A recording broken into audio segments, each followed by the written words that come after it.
What's going on, guys? Welcome back to the channel. Today we are going to be focusing on the turbocharger aspect of the K24 swap Subaru BRZ. And that's going to include the feed and return for both the oil as well as the coolant, because this turbocharger is intended to be run with coolant. And that means I need a bunch of little fittings and adapters to be able to pull those fluids from the engine to the turbo and back. And I've got a couple of slick solutions for those, so let's jump right into it.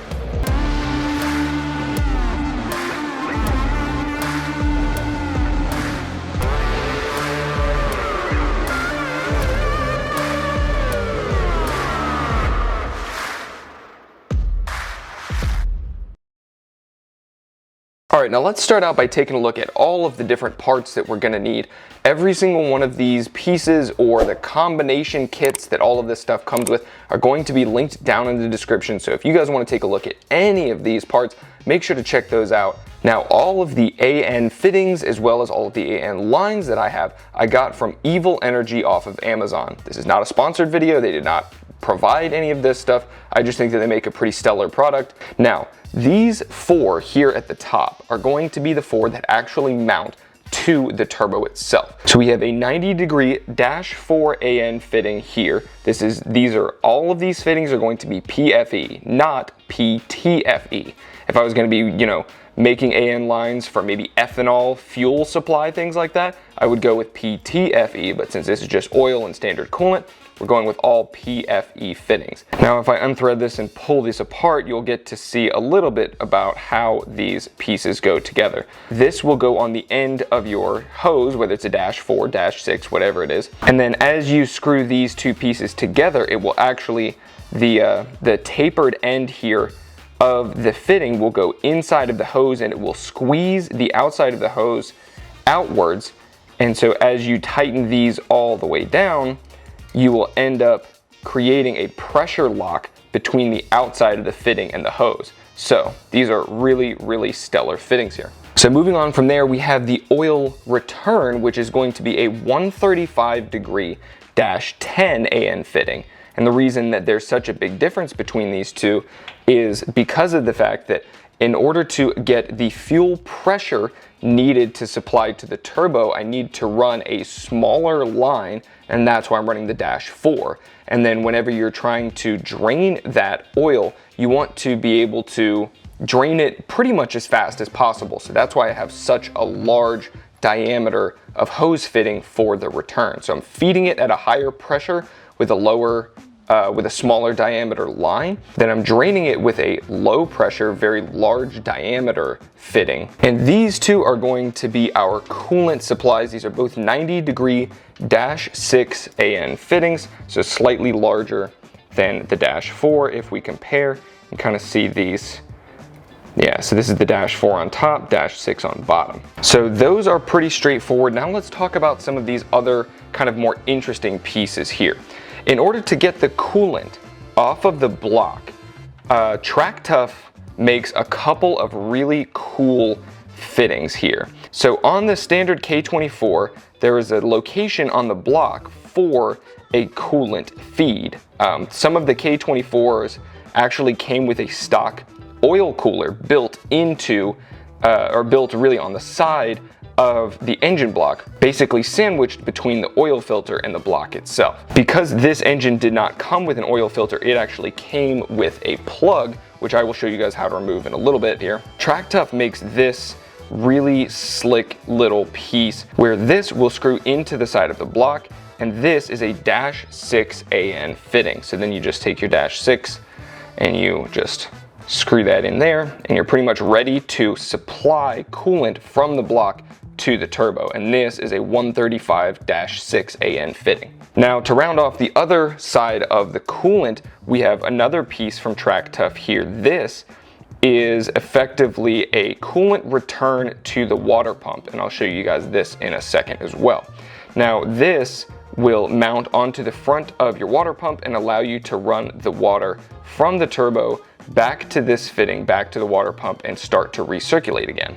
Another nice piece there, and this is yet again a -6, and I'm going to be using a 90-degree -6 AN fitting on there. Now for the oil feed, we've got a slick little sandwich plate here from Greddy. To explain a little bit about this, let's hop over to the engine. So this is the Greddy sandwich plate, and the reason it's called that is that this will effectively be sandwiched in between the oil filter and the block of the engine. Now the idea for this is that when the oil is done circulating around the engine, when it goes to flow out of the block housing into the oil filter, instead of going straight to the oil filter, it'll actually get diverted here into the sandwich plate. And so now the bottom side of this becomes a feed that you can use for an oil cooler, can be used in my case for a turbo feed supply, or you can also use it for sensors like oil pressure and oil temperature. So at this point, we might as well go ahead and get started with this guy right here. I've already got my oil filter loose. As a matter of fact, this is actually the new oil filter that's going to be going on there.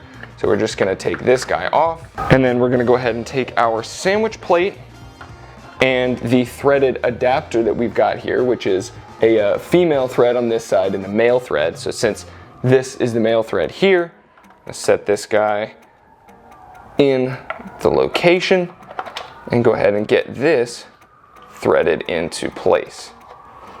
We're not going to tighten this down a whole lot yet. We're going to leave this semi-loose so that we can adjust the angle of this as we go along. And just for reference, we'll go ahead and get our oil filter, which I'm using a K&N, always use good oil filters. I'm going to go ahead and put this back on just in case I need to consider clearance for, you know, how this guy is going to fit on here.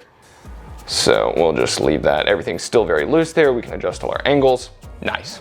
Now for the oil return, I'm not going to be using this sandwich plate. I'm actually going to be using this guy right here. And this is a very nice piece made by Pro Series Fabrication. And the reason I'm doing that is because I want to use one of these fittings for my oil temperature sensor that's going to be going to the car. Now I'm going to need a different fitting here, but I've got that in the mail. It basically just converts it from this -10 AN to a 3/8 NPT that the oil temperature sensor will screw into. And then eventually I will also use these two for an oil cooler that I'll get figured out later. But it's good to know that I have two feeds as well as two returns, so I can do all the stuff that I need for my turbo. I still get the sensor that I need for oil temp, and I can also still use an oil cooler.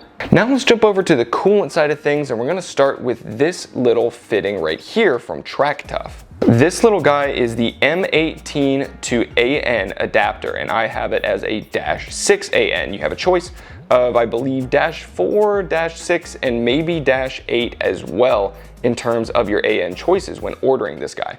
Now, what this is going to do is replace the plug that is inside the block here. I mentioned earlier how some of the K-series engine blocks came with stock oil coolers in this exact spot right here where I have this sandwich plate. And so basically it was just a water pass through where the oil would come through here to get to the oil filter and then back down to the pan. But there was also a channel where water, or really coolant, would come out of this slot here, out of the block into the little sandwich plate, and then would come back around to the front of your water pump here. And really, this is the entire reason why I converted to this water pump from a K20 versus the stock one that was on there, which is a K24 water pump, is because of the fact that I knew that I was going to need a water return for the turbo. And there may be another way to do that, but this was just the most convenient and the easiest way for me to do it at the time, since I already had all the accessories off anyway. Now, in order to get this little fitting out of here that you can just see on the other side of my finger, you're actually going to need a 10mm hex bit. There we go.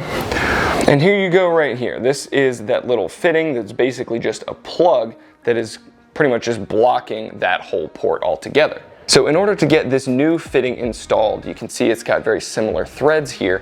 We're going to need a 16mm socket. So let's go ahead and get this guy put in.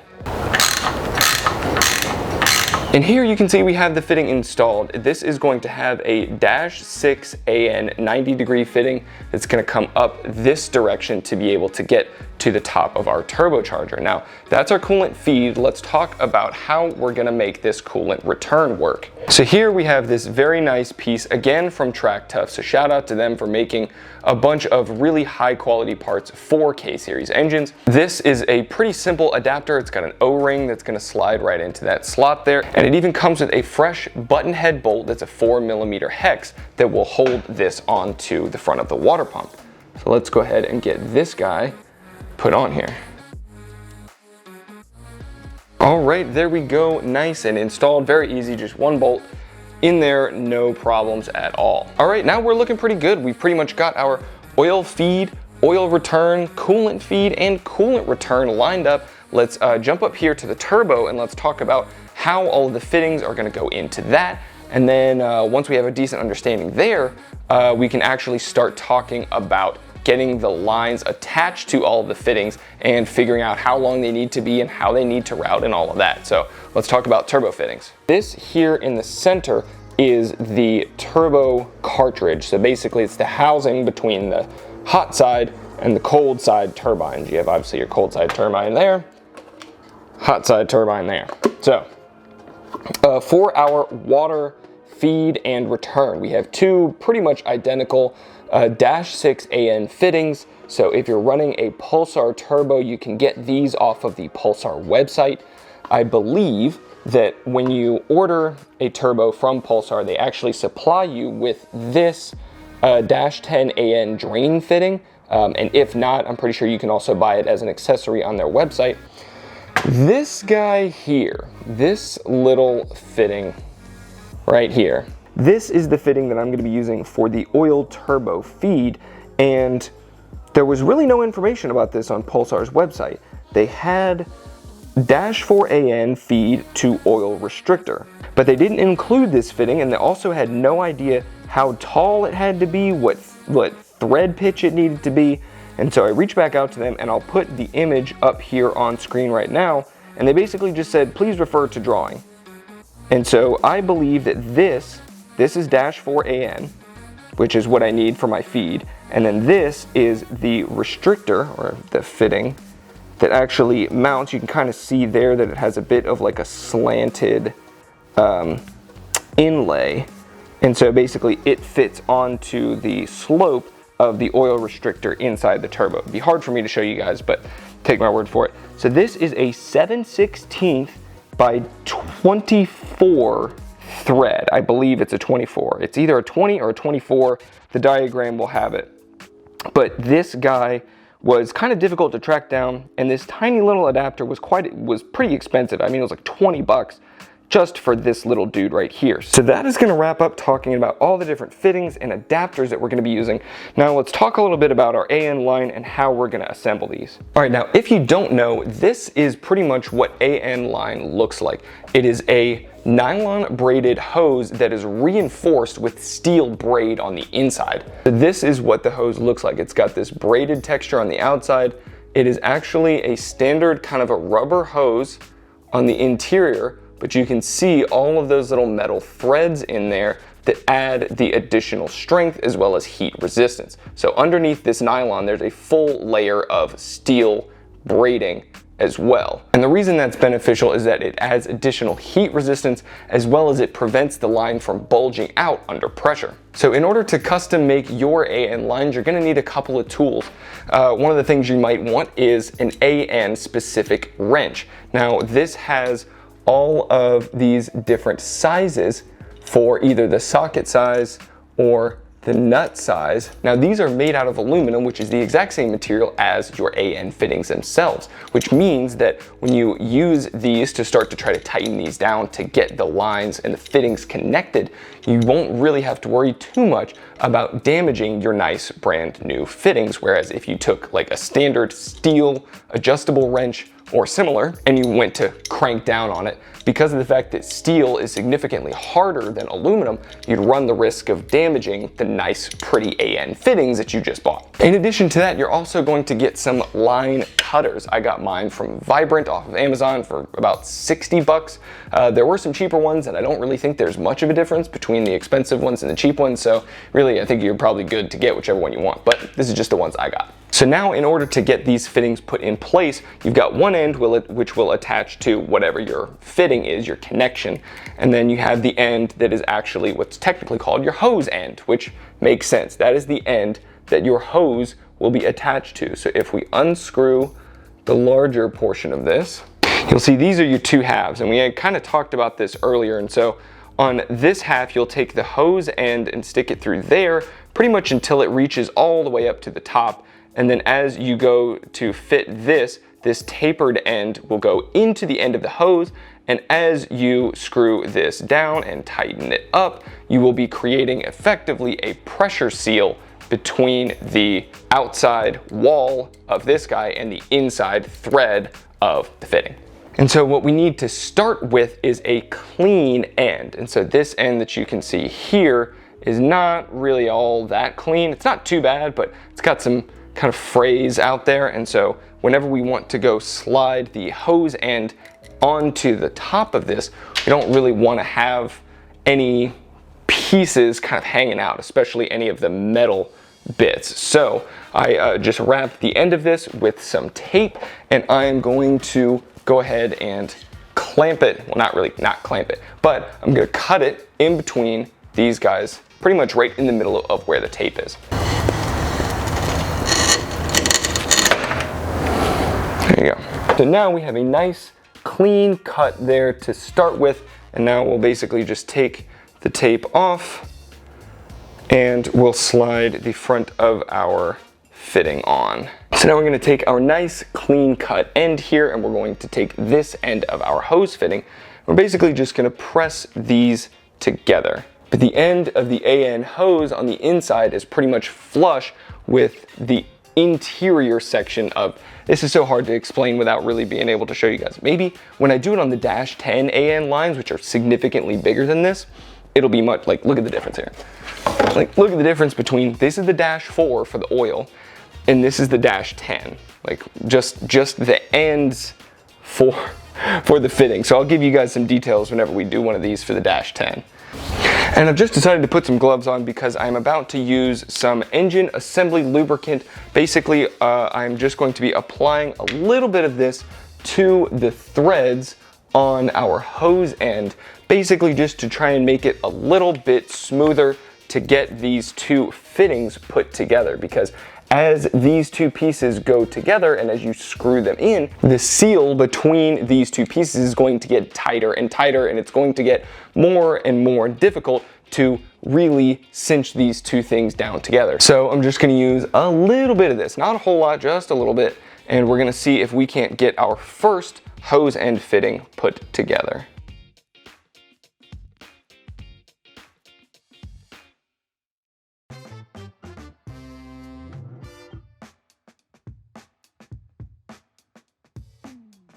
And there we go, we have our first dash 4 AN line and fitting connected. Now, the reason I kind of left it in this full roll form is because of the fact that I don't really want to like cut like a 3-foot section and then test fit, measure, and then cut off like the 10 inches that I need, and then have like a bunch of short little pieces all connect. Like, I want to keep it in one long piece as much as possible. I'm only going to be using dash 4 for one line, and that's the turbo supply. So it may not matter quite as much for this, but for the dash 6 that I'm going to be using a lot of, yeah, I'm going to want to keep track of that. Now I'm going to get this connected to the engine where it needs to be, and we're going to measure out how long this particular line segment needs to be. We'll snip it, and we'll get the other fitting put on. And after that, it's pretty much just kind of wash, rinse, repeat with, you know, fitting one onto the roll form, whether it's the dash 6 or the dash 10 that we're going to do, and then connecting it to where it needs to go, or where that end needs to go, you know, rolling it out to see how long it needs to be, cutting it, fitting the other end on there. You're pretty much done. So let's start off putting this on the engine for the turbo supply, and then we'll time lapse a bunch of this stuff and we'll see how much progress we can make. Because these Gritty oil sandwich filter has these dash 10 AN fittings, and this is a dash 4 AN line, I have this reducer, which is a dash 10 female to a dash 10 male fitting. Now I just remembered that I actually need to get the turbo in place as well, because I won't know how long the line needs to be without the turbo being in place.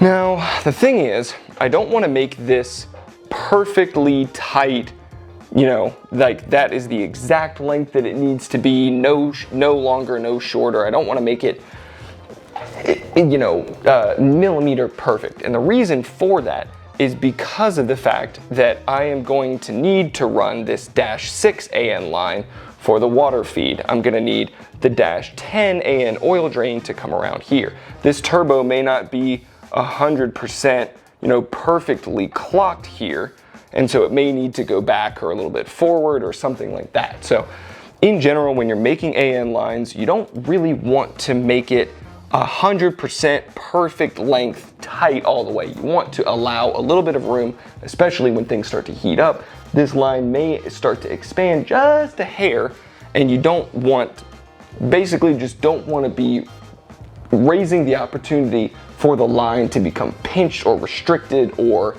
anything like that. So I'm probably going to measure this out and cut this maybe about 1 inch longer than it needs to be.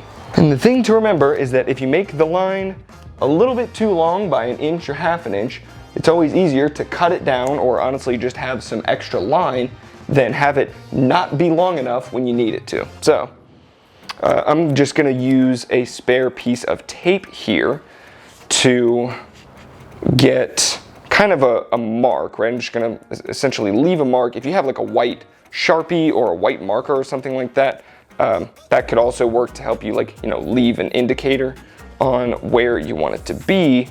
But so I'm imagining, you know, having the turbo housing on there is also going to introduce a little bit of extra problem. So I'm just gonna rest this here. It's not, you know, it's not bolted in or anything, but just gonna have that seated so that I can make sure that nothing is gonna be super tight or cringy, really. And I'm gonna basically try to cut this tape right down the middle. Happy enough with that length, so I'm basically just gonna cut this right in the middle of this green tape section here, and that will give us a piece that's right about 12, 14 inches or so, somewhere along there. So this is the section of the length that we've got. So now we can come back over to the table and basically do the exact same thing that we did here on this side. This little collar piece over the top of the hose. Now we're gonna kind of twist and squeeze down. Oh yeah, so you see how the inside of the hose there meets all the way up with the bottom section of where these threads meet? I hope so. We're going to go back with our male end with the threads on it and apply a little bit more of this assembly lubricant, and then we'll just squeeze them together and thread them up.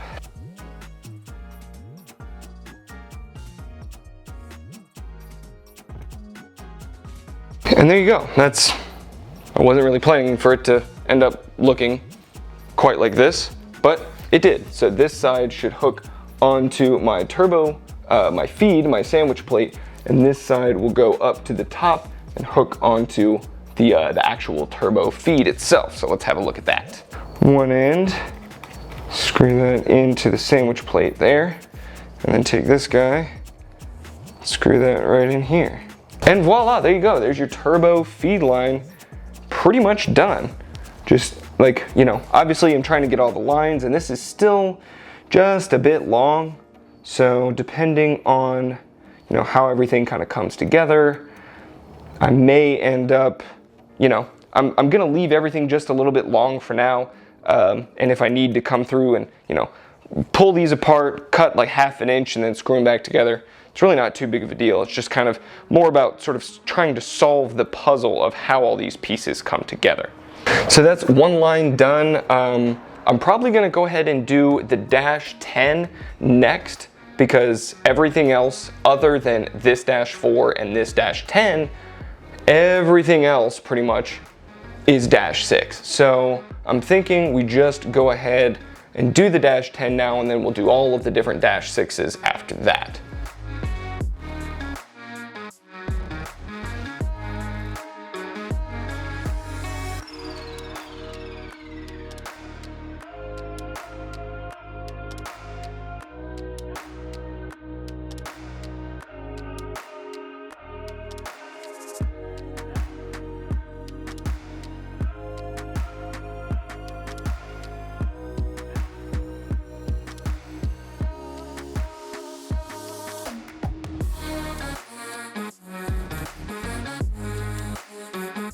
And there we go, part 2 is done. We now have our oil return feeding to our Pro Series fabrication oil return fitting. Now, this is definitely looking a bit long. It's not finalized yet, but I'm thinking we're gonna end up taking at least probably about an inch off of this turbo feed 4AN line. So now we have to do that. We've got all of the oil side of things buttoned up. We need to start working on the coolant side of things. So that's gonna be all -6AN. So at least we won't have to worry about this super thick, heavy, impliable -10 anymore. We can just work on the -6. So it's gonna be a 135-degree fitting here, 2 90-degree fittings here and here, and then 1 90-degree fitting right here.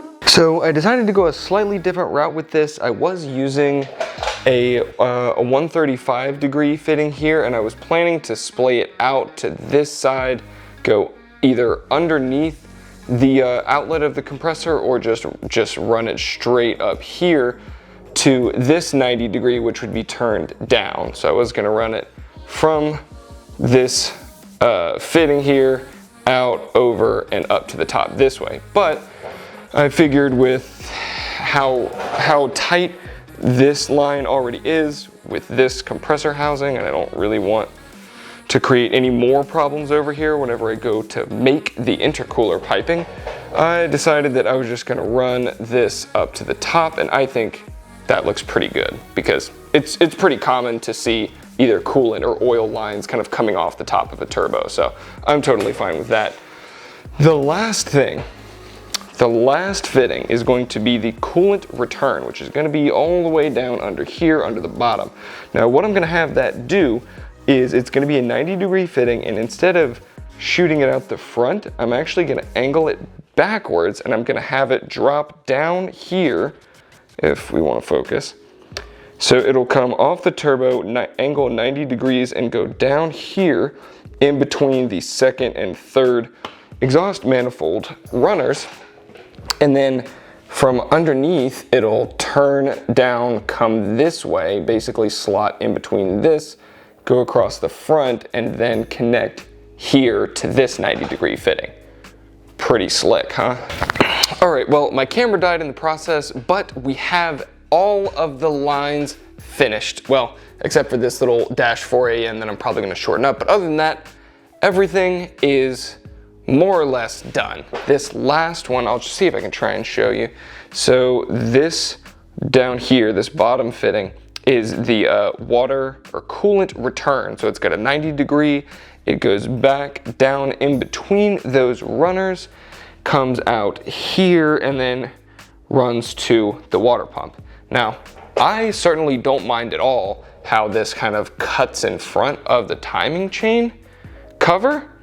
I think it actually looks kind of sick. This I'm not in love with, but I think it's better than it would have been had I run it across this way. So that's how it's gonna stay for now. And really, once we get the, the big intake here, 90-degree, and then all the intercooler piping, like, especially once it's in the car, like a lot of this won't even really be visible. It'll look more like about like that. So you'll see this line coming off the top, which is actually quite normal for turbo coolant lines. And then you'll see all the intercooler piping in front of it.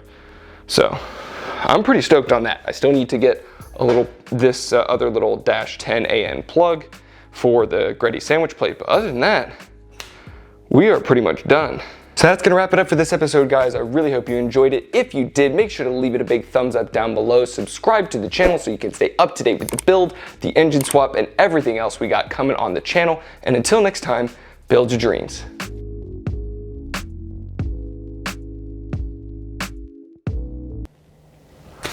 That was a one-liner. That was sick. Who's to say? Who is to say? I'm trying to make this real nice by going like all fancy, like custom made AN lines, but at the end of the day, I'm just trying to get this damn thing running.